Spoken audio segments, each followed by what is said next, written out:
Hello folks and welcome back to the channel. Today we are talking all about that final tomorrow, England versus Spain, and I obviously cannot wait for it to happen. Bursting with excitement, as you know, it's going to be a huge game for England. It's only our third final in our history.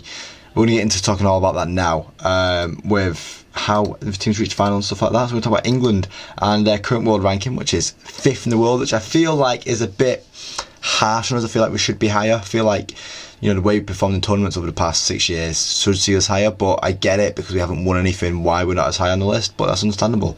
The record in the past year, we've won 7, drew 7 and lost 2. Those 2 losses were coming in against Iceland, which is really annoying, and Brazil, or was it Belgium? I can't remember if it's Brazil or Belgium. The draws, obviously, I'm counting the ones where we won on penalties and when we've beat them in extra time. They're draws. They are draws. So I've got to put them down as draws because that's what they were. They were draws. Key players, obviously our key players: Harry Kane, Saka, Bellingham, Rice. I'm going to put mine in there. I'm going to pick up the United boys because I feel like when they play, we play differently. I'm not going to talk about Phil Foden. I feel like Phil Foden's had enough chances now in this team and he's not done enough in this team.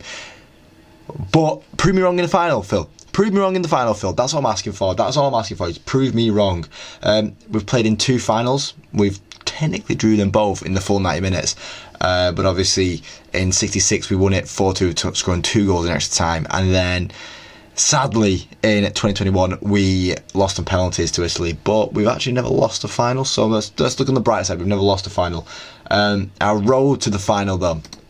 In the group stage, beating Serbia 1-0 with Bellingham scoring the goal, drawing 1-1 with Denmark with Kane scoring the goal, and then 0-0 against Slovenia. So you can look at the positives here of we can score goals, but we can also get 2 clean sheets. It's not too bad, you know. I mean, it's not as many as we kept in the run-up to the final last time. We kept 5 clean sheets last time, as you can see on the page already. We've only kept 2 coming up to this tournament.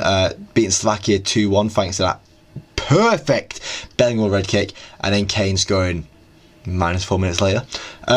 Saka against Switzerland was another good goal. It was another very special moment. Kane getting a penalty, and then Watkins producing yet another very special moment for us, getting us to the final there as we beat the Netherlands 2-1 in full time as well, that one, guys. So we're just getting better and better and better as the tournament moves along, and we've got to keep that in mind as we keep on getting better as the tournament moves along, and we'll see what we can do against Spain. However, let's talk about how Spain, I've been looking. Spain, now, obviously, their world ranking is 8th, which once again feels harsh on Spain. They won the Nations League last year.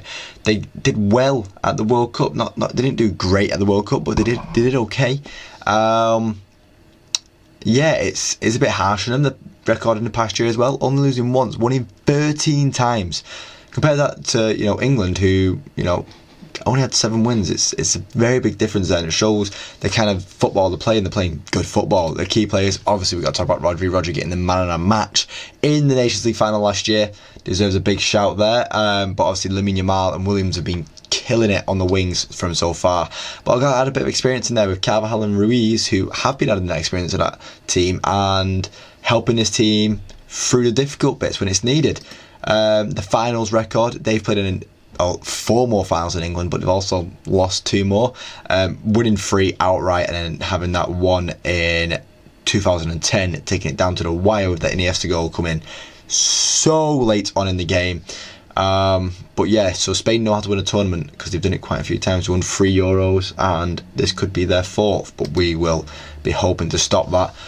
Their route to the final, beating Croatia 3-0 is a very strong result, very strong opening to their tournament with Morata, Ruiz and Carvajal scoring the goals.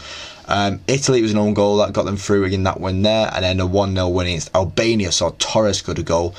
Not conceding a goal until they played against Georgia, where they conceded first, but came back very strongly with Rodri, Ruiz, Williams and Olmo scoring. Then beating Germany in extra time. It took a Marino 119th minute winner to get them that result. Almost scoring again though, so you know, almost got a consistency in him. And then 2-1 against France with Lamine Yamal scoring one of the goals of the tournament. And Dani Olmo scoring again, so 3 goals in the knockouts for Dani Olmo so far, so he will be a big one to watch. He's not on the key players, no, but he's a big one to watch, and he's a big change maker for Spain, as you can see, getting them results here. So let's talk about the head-to-head of the 2 countries over the past 5 games. England won the last encounter 3-2.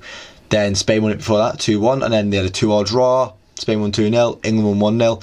So it's quite balanced to be fair, between them both, obviously Spain not scoring in one game, England not scoring in one game, but the other games, the more recent games, have been a lot more exciting, a lot more fierce, a lot more up for it, and it's been a lot more open, and that's what's interesting, really, isn't it? It's going to be see how we can do against Spain.